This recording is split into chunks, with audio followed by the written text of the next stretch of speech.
کشفیات‌های بزرگ جغرافی. در نوبت اول باید قید کنیم که کشفیات‌های بزرگ جغرافی را کیها سر کردند. آن از کجا آغاز گردید؟ برای چی از آنجا؟ مثلا کشفیات‌های بزرگ جغرافی را اروپایی‌ها آغاز کردند، نه دیگران، نه مردمان آسیا و نه افریقا و یا امریکا. کشفیات‌های بزرگ جغرافی برای اروپا خیلی منفعت بخش بود. این کشفیات‌ها اروپاییان را در جهان مشهور کردند.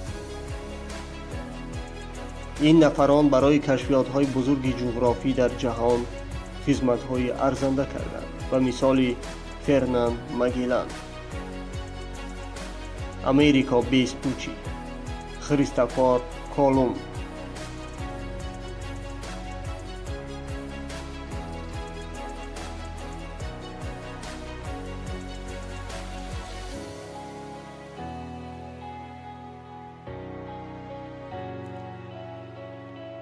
کشفیات‌های بزرگ جغرافی تجارت جهانی را گرم کرد، از غرب به شرق. در اینجا باید سوال گذاری کنیم: آیا پیش از آنی که کشفیات‌های بزرگ جغرافی شوند، شرق با غرب ارتباطی نداشت؟ نه، ارتباط داشت. در گذشته راه بزرگی ابریشم، این با واسطه راه‌های خشکی بود، دشوار و طولانی.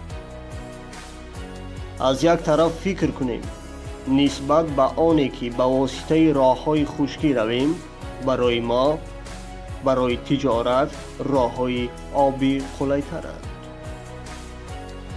کم خرج، آسان و قلی. مثلا در عصرهای گذشته تجارت اروپا به خاورمیانه و دیگر کشورهای آسیا با واسطه راه‌های خشکی بود. کشفیات‌های بزرگ جغرافی کار آنها را آسان کرد. اکثریت کشورهای اروپا را به ایمپریا تبدیل داد.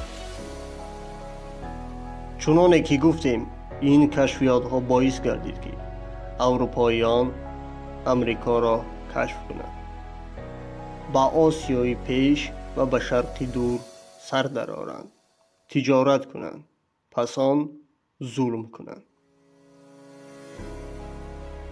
این کشورهای اروپایی به واسطه تجارت اشغالگر و استثمارگر شدند.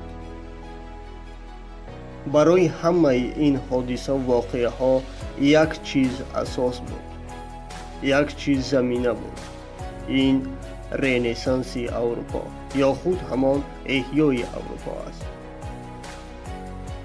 کشورهای نامبرده پیش از احیای اروپا کشورهای فقیر بودند. آن فقیری که ما تصور میکنیم آن خیلی نه، ولی فقیر بودند.